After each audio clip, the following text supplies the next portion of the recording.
रात के सुनसान लम्हों में जब रेगिस्तान की रेत हुआ के साथ उड़ती थी, एक बोसीदा सा खैमा रेत के टीले के दामन में खड़ा था। अंदर एक बूढ़ा फकीर बैठा था, चेहरे पर वक्त की लकीरें मगर आंखों में एक ऐसी रोशनी जो जैसे सदियों की कहानियां समेटे हुए थी। इसके पास एक पुराना चराग जल रहा था, जिसकी लो कभी मध्यम कभी तेज हो जाती। इसी लम्हे दूर से 5 लड़कियां आती दिखाई दी। सबके चेहरों पर थकन, आंखों में खौफ और कदमों में बेचैनी। वो रास्ता भटक गई थी। रेगिस्तान के बीच उनकी सांसें भी जैसे खुश्क होने लगी थीं। बाबा, पानी है आपके पास? सबसे छोटी लड़की ने हिम्मत करके पूछा। फकीर ने आहिस्ता से अपनी निगाह उठाई। पानी तो है बेटी, मगर पहले सच बताओ, तुम लोग यहाँ क्यों आए हो?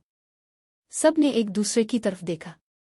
बड़ी लड़की, जिसका नाम मरियम था, बोली, हम शहर से आई थी, एक शूटिंग थी, मगर गाड़ी खराब हो गई और ड्राइवर वापस चला गया।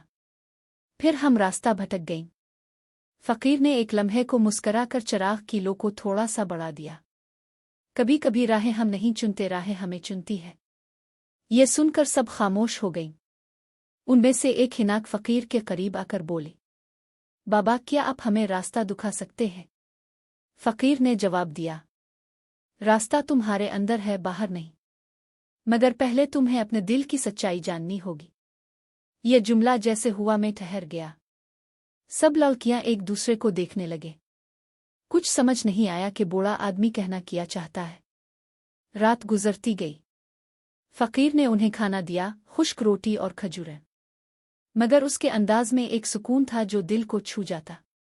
आहिस्ता आहिस्ता हर लड़की ने अपने दिल की बात फकीर के सामने रखी। मरियम बोली, मैं अपने करियर के लिए सब कुछ छोड़ आई, मगर दिल खाली है। शोहरत मिली, सुकून नहीं।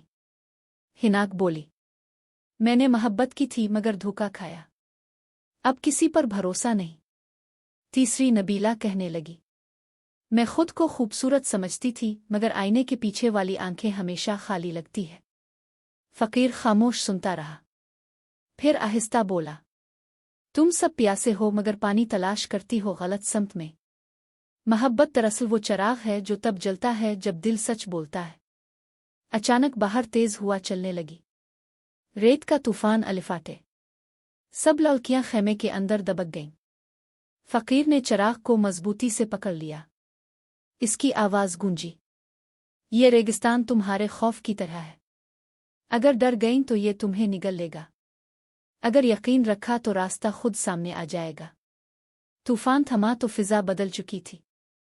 हवा में ठंडक थी।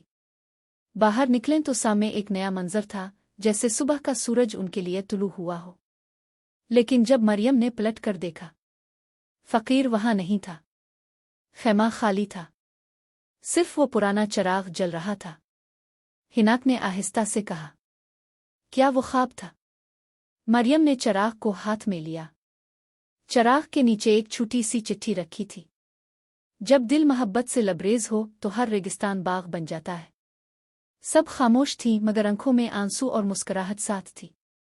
उनके दिलों में अब कोई खौफ नहीं था। उन्होंने कदम आगे बढ़ाए। थोड़ी ही दूर एक गाड़ी आती दिखाई दी। ड्राइवर हैरान था कि वो कहाँ से आ गई है। सब ने एक दूसरे को देखा और एक ही जुमला बोला, फकीर ने हमें रास्ता दिखा दिया। महीने गुजर गए। मरियम ने अपनी नई फिल्म बनाई, उन्वान रखा रेगिस्तान का चराग। कहानी एक बूढ़े फकीर और 5 लड़कियों की थी जो खुद को तलाश करती है। फिल्म कामयाब हुई, मगर मरियम जानती थी ये सिर्फ कहानी नहीं थी, एक सच था जो उसके दिल ने महसूस किया था। आखिर में वो जब किसी इंटरव्यू में बोली तो इसकी आंखें नम थीं। हम सब किसी न किसी रेगिस्तान में खोए हुए हैं, मगर जब सच्चा दिल मिल जाए, चाहे वो किसी फकीर का हो, तो जिंदगी बदल जाती है।